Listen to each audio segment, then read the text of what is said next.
কৈলাশ পৰ্বতৰ আচৰিত ৰহস্য কিয় কৈলাশত দ্ৰুতগতিত বৃদ্ধি হয় বয়স ৰূপকুণ্ড হ্ৰদলৈ অচিনাক্ত মানুহৰ কংকাল কেনেকৈ আহিল কেৱল কৈলাশ পৰ্বতেই নহয় ইয়াৰ চাৰিওফালৰ ঠাইখনো ৰহস্যৰে ভৰি আছে উত্তৰ মেৰুৰ পৰা 6666 কিলোমিটাৰ আৰু দক্ষিণ মেৰুৰ পৰা 6666 কিলোমিটাৰ পূৰণ 2 কিলোমিটাৰ দূৰত্বত কৈলাশ পৰ্বত অৱস্থিত এই পৰ্বতত লাভ কৰা মানুহৰ অভিজ্ঞতা অতি আচহুৱা কোৱা হয় ইয়ালৈ অহাসকলৰ নখ আৰু চুলি অস্বাভাৱিকভাৱে 3 গুণ বেছি বেগেৰে বাঢ়ি যায় উদাহৰণস্বৰূপে সাধাৰণতে আপোনাৰ নখবোৰ সপ্তাহৰ ভিতৰতহে বাঢ়ে কিন্তু ইয়াত 2-3 দিনৰ ভিতৰত বাঢ়ি বহু দীঘল হৈ যায় মানুহে বিশ্বাস কৰে ইয়াত মানুহৰ বয়সো দ্ৰুতগতিত বৃদ্ধি পাবলৈ ধৰে ইয়াৰ কোনো সুনিৰ্দিষ্ট উত্তৰ বিজ্ঞানৰ হাততো নাই হয়তো এই কাৰণেই মানুহে মাউণ্ট এভাৰেষ্ট বগাব পাৰে কিন্তু বহু ৰহস্যৰে ভৰা কৈলাশ পৰ্বত আৰোহণ কৰিব নোৱাৰে মানসা ৰোভাৰ হ্ৰদ এই হ্ৰদটো শান্ত আৰু পৰিষ্কাৰ কিন্তু ওচৰতে আন এটা বিল আছে যাৰ নাম ৰাক্ষস হ্ৰদ ইয়াৰ পানী সাগৰৰ পানীৰ দৰে যিটো পান কৰিব নোৱাৰি ইয়াৰ চাৰিওফালে গছ-গছনিও নাই জীৱ-জন্তুও নাই ৰাক্ষস হ্ৰদ সদায় ঢৌ বাঢ়ি থাকে একে জলবায়ু আৰু উচ্চতাত অৱস্থিত দুটা হ্ৰদৰ প্ৰাণী কেনেকৈ ইমান বেলেগ হ'ব পাৰে সেয়া বিজ্ঞানে এতিয়ালৈ বুজি পোৱা নাই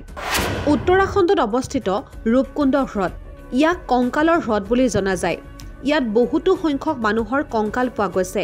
বিজ্ঞানীসকলে এতিয়াও বুজি পোৱা নাই এই কংকালবোৰ কাৰ কেনেকৈ ইয়ালৈ আহিল কেনেকৈ এই সকলো মৃত্যুৰ মুখত পৰিল কুলধৰা গাঁও ৰাজস্থানত অৱস্থিত এই গাঁওখন এতিয়া পৰ্যটনস্থলী কিন্তু সূৰ্যাস্তৰ পিছত তালৈ যোৱাটো নিষিদ্ধ এসময়ত জনবসতিপূৰ্ণ এই গাঁওখন এৰাতিৰ ভিতৰত সম্পূৰ্ণ খালী হৈ গ'ল আজিলৈকে তাত বসবাস কৰা মানুহবোৰ কলৈ গ'ল কোনেও গম নাপালে গুজৰাটৰ দ্বাৰকা নগৰ এই কৃষ্ণনগৰখন এতিয়া সাগৰৰ তলিত ডুব গৈ আছে দ্বাৰকাৰ অৱশিষ্ট এতিয়াও সাগৰত আছে ই সম্পূৰ্ণ ৰহস্যৰে আবৃত মধ্যপ্ৰদেশৰ অমৰকান্তক এই ঠাইৰ পৰা নৰ্মদা নদীৰ উৎপত্তি হয় ভাৰতৰ কেন্দ্ৰৰ পৰা উৎপত্তি হৈ উত্তৰ দিশলৈ বৈ যোৱা বাবে ইয়াক পাতাল নদী বুলি কোৱা হয় মহাৰাষ্ট্ৰৰ এলোৰা মন্দিৰ